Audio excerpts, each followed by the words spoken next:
Hi everybody, I'm Tomeka Jones, and this is the first summer edition of CNN Student News.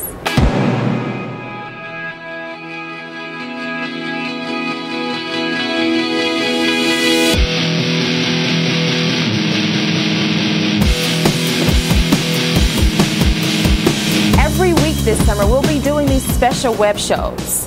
Today, we're talking about a story we covered toward the end of the school year, an outbreak of E. coli. That's a specific kind of bacteria. You can get it from contaminated food or water, and it can cause some pretty serious health problems. Officials say this outbreak is limited to an area around one city in Germany. So far, more than 20 people have died from the bacteria. Thousands of people have gotten sick from it. One of the big things officials are trying to figure out is where this E. coli came from. Dr. Sanjay Gupta is going to explain how scientists do that and what people can do to avoid getting sick.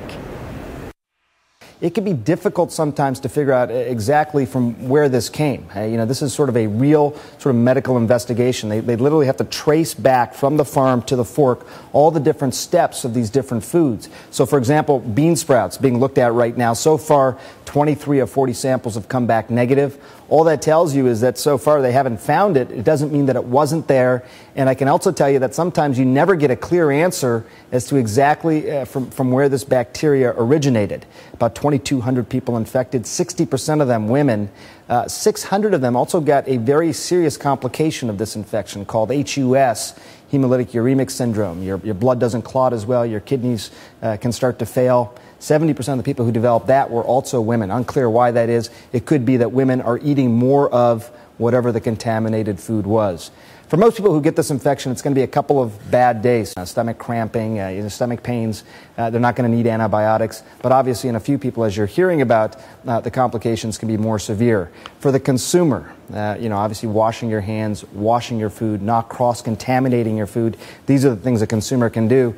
But the distributors, the manufacturers, the people who are getting this food to your table, they obviously have to, they take some responsibility here as well in terms of making sure this food is free of contamination. The German government is trying to control this outbreak and keep people from getting sick. One way is by putting out a warning about eating raw vegetables, but that has a big impact on farmers. Fred Plykin looks at the economic side of this story. It's a painful sight. Case after case of ripe tomatoes thrown away. This produce marketer near Berlin says selling tomatoes has become all but impossible since the E. coli outbreak began. Things are awful at the moment, the manager says. We hope this won't continue for the whole harvest season.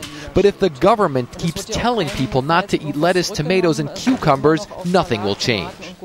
German authorities are still warning not to eat those vegetables uncooked, and consumers seem to be heeding that warning. The company near Berlin says at one point demand for tomatoes dropped to only 5% of what they normally sell. The folks here say in total they're going to have to destroy about 270 tons of tomato. Now that batch alone is worth several hundreds of thousands of dollars. And keep in mind, these are perfectly fine tomatoes, but they simply can't sell them because demand has flatlined.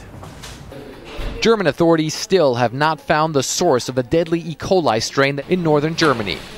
Officials believe it may have originated in the sprout farm, but so far there is no scientific evidence to back that up. Farmers all over Europe are suffering as fearful consumers are staying away from vegetables. At a crisis meeting in Luxembourg, where especially Spain criticized Germany for suggesting its cucumbers might be the source of the bacteria, the EU agreed to pay 150 million euros in financial aid for the industry. We have to pay compensation for the damages that they have suffered. We need a swift solution, and our commissioner came to our meeting with a set of proposals. Andre Becker would rather see his tomatoes on dinner tables than receive compensation for throwing them away. He oversees this greenhouse, and the prime harvesting season is right now. Like so many others, he wants consumers to know his products are safe. We work according to strict standards, he says. We test the water we give to the plants, and we also tested for E. coli. The results were negative.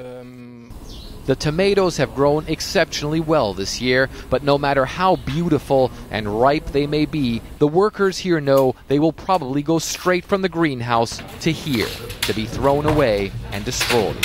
Brent Leiken, CNN, Werder, Germany. Like we told you before, we're doing these special web shows over the summer. But how are you spending your summer break? You can tell us on our blog, or better yet, send in an iReport. And you can do both of those on our website at cnnstudentnews.com. That's going to wrap things up for now. You can get more details on the E. coli outbreak or any other headlines at cnn.com. So make sure you check back with us next week for our next summer show. I'm Tomeka Jones. See you later.